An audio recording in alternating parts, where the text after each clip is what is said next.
हम लोग आगामी बोर्ड परीक्षा 2024 के लिए अति महत्वपूर्ण प्रश्न मैथ का देखने का काम करते हैं।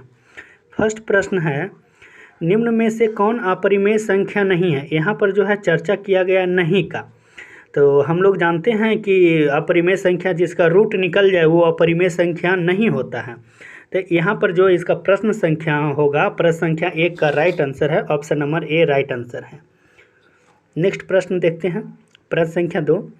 प्रश्न संख्या 2 में कहा गया कि रूट का मान होता है कितना। केवल रूट बोला गया, तो रूट का मान हम लोग जानते हैं कि होता है 1/2। तो इस प्रश्न का जो राइट आंसर होगा, ऑप्शन नंबर ए जो है राइट आंसर है। आइए नेक्स्ट प्रश्न संख्या 3 देखते हैं। तो प्रश्न संख्या 3 में कहा गया कि मूल बिंदु का नियामक होता है कितना। तो हम लोग जानते हैं कि मूल बिंदु का जो नियामक होता है 0,0 होता है। तो इस प्रश्न का जो राइट आंसर होगा, option number C right answer है। आइए नेक्स्ट प्रश्न संख्या 4 देखते हैं। 4 में कहा गया कि PE बराबर 0.65 है। तो PE नहीं बराबर क्या होगा। तो हम लोग जानते हैं कि PE और PE नहीं में रिलेशन होता है कि PE और प्लस में PE नहीं को यदि जोड़ा जाए तो ये दोनों का मान 1 होता है, जिसमें से PE बराबर दे दिया है 0.65 और हमसे पूछा गया PE नहीं का मान। तो जब PE नहीं का मान पूछा गया तो इसके लिए हमको क्या करना पड़ेगा, 1 में जो है उसके मान को माइनस कर देना पड़ेगा। तो 1 माइनस 0.65 कर देंगे। तो यदि 1 में 0.65 को माइनस किया जाए तो इसका जो है आएगा 0.35। तो इस प्रश्न का जो राइट आंसर होगा, ऑप्शन नंबर बी जो है राइट आंसर है। आइए नेक्स्ट प्रश्न संख्या हम लोग 5 देखते हैं। 5 में कहा गया कि निम्न में से कौन प्रायिकता का मान होगा। तो हम लोग जानते हैं कि प्रायिकता का जो मान होता है 0 से लेकर और इसका जो मान होता है 1 तक ले होता है, जिसमें से यदि पूछा जाए कि निश्चित घटना की प्रायिकता कितना होता है, तो निश्चित घटना की प्रायिकता 1 होता है और असंभव घटना की प्रायिकता कितना होता है, तो असंभव घटना की प्रायिकता 0 होता है और 0 और 1 के बीच में ही प्रायिकता का मान होता है। तो फर्स्ट ऑप्शन कहा गया 1.1, तो ये नहीं होगा 1.1। सेकेंड जो है बी ऑप्शन कहा गया 5%। तो 5% जो कहा गया, तो 5% को हम लोग लिख सकते हैं 5 और बटे में 100। तो यदि इसका मान लिखा जाए तो ये इसको लिख सकते हैं 0.05। तो ये तो 0 और 1 के बीच में है, तो इसका प्रश्न जो है बी आंसर हो सकता है। उसी प्रकार से जो है इसका ऑप्शन नंबर सी भी राइट आंसर है, क्योंकि सी भी जो है 0 और 1 के बीच में है। तो इस प्रश्न का राइट आंसर 2 होगा, बी और तथा सी दोनों होगा। आइए नेक्स्ट प्रश्न देखते हैं, प्रश्न संख्या 6। प्रश्न संख्या 6 में कहा गया HCF A, B गुने LCM A, B बराबर क्या होता है। तो ये दोनों जो है ये डायरेक्ट फार्मूला ही होता है। HCF A, B गुने LCM A, B बराबर डायरेक्ट होता है A गुने B। तो इस प्रश्न का जो राइट आंसर होगा, option number C right answer है। आइए नेक्स्ट प्रश्न देखते हैं, प्रश्न संख्या 7। प्रश्न संख्या 7 में कहा गया कि निम्नलिखित में से कौन परिमेय संख्या है। परिमेय संख्या की बात कहा गया, तो इस प्रश्न का जो राइट आंसर होगा, option number C right answer होगा। आखिर क्यों, क्योंकि ये -2 है और +2 है, दोनों जब कैंसिल हो जाएगा तो इसका मान 0 आएगा। तो इस प्रश्न का जो राइट आंसर होगा, ऑप्शन नंबर सी होगा। आइए प्रश्न संख्या हम लोग 8 देखते हैं। 8 में कहा गया कि 4, -3 में भुज का मान होगा। तो हम लोग जानते हैं कि x अक्ष का ही दूसरा नाम होता है भुज और y अक्ष का ही दूसरा नाम होता है कोटि। तो इसमें जो बोला गया है भुज के बारे में, और तब इसका जो है x अक्ष का मान बोलिए या तो भुज का मान बोलिए, दोनों सेम ही होता है। तो इसका जो है राइट आंसर होगा, ऑप्शन नंबर ए जो है राइट आंसर है, ऑप्शन नंबर ए। ये नेक्स्ट प्रश्न संख्या 9 देखते हैं।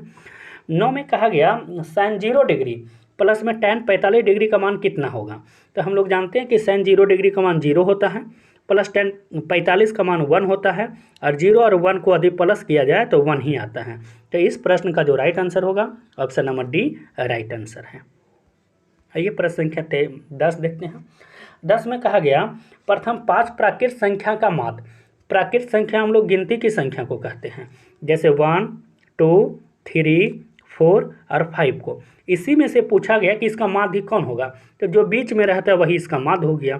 तो बीच में कितना है, तो 3 है। तो इस प्रश्न का जो राइट आंसर होगा, option number B right answer है। आइए प्रश्न संख्या हम लोग 11 देखते हैं। 11 में कहा गया कि बहुलक का मान होगा। तो जो संख्या सबसे अधिक बार लिखा हुआ रहता है वही बहुलक का मान होता है। तो इसमें देखिएगा तो सबसे अधिक बार जो है 0 जो है आपका 3 बार लिखा गया है, 1 जो है आपका 2 बार लिखा गया है, और 3 जो है आपका 1 बार लिखा गया है, 2 को भी 1 बार लिख दिया गया है। तो इस प्रश्न का जो राइट आंसर होगा 0, क्योंकि 0 को जो है 3 बार लिख दिया गया है। तो option number C right answer है।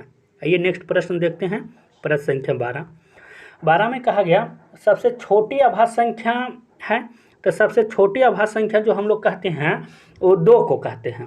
तो इस प्रश्न का जो राइट आंसर होगा option number B right answer है। आइए प्रश्न संख्या 13 देखते हैं। 13 में देखिए फिर से वही बात बोला गया कि PE प्लस में PE नहीं बराबर कितना होता है। तो इसका जो मान होता है 1 होता है। इसी कारण से इसका राइट आंसर होगा option number B right answer है। आइए प्रश्न संख्या 14 देखते हैं। 14 में कहा गया है 2 अंकों की सबसे बड़ी और छोटी संख्या के बीच का अंतर क्या होगा। तो हम लोग जानते हैं कि 2 अंकों की सबसे बड़ी संख्या जो होता है 99 होता है, और छोटी संख्या जो होता है 10 होता है।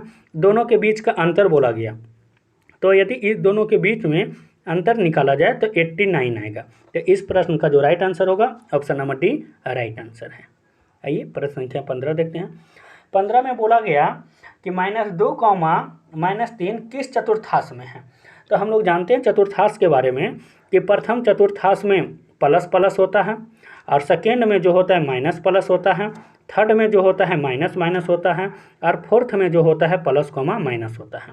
तो इस प्रश्न का जो राइट आंसर होगा option number C right answer है, तृतीय चतुर्थांश में है। आइए नेक्स्ट प्रश्न देखते हैं, प्रश्न संख्या 16 में कहा गया माध्य आपका x है, माध्यिका आपका y है, और बहुलक आपका z है। तो तीनों के बीच में क्या संबंध होगा। तो हम लोग जानते हैं एक फार्मूला कि बहुलक बराबर होता है 3 माध्यक और माइनस में 2 माध्य होता है। 3 माध्यक और माइनस में होता है 2 माध्य होता है। तो इसमें देखिए बहुलक के बराबर कितना लिखा गया, बहुलक के बराबर z लिखा गया है। तो z बराबर माध्यक 3 माध्यक और माध्यक का मान y लिख दिया गया है, और माध्य के जगह x लिख दिया गया। तो इस प्रश्न का जो राइट आंसर होगा option number D right answer है। आइए प्रश्न संख्या 17 देखते हैं।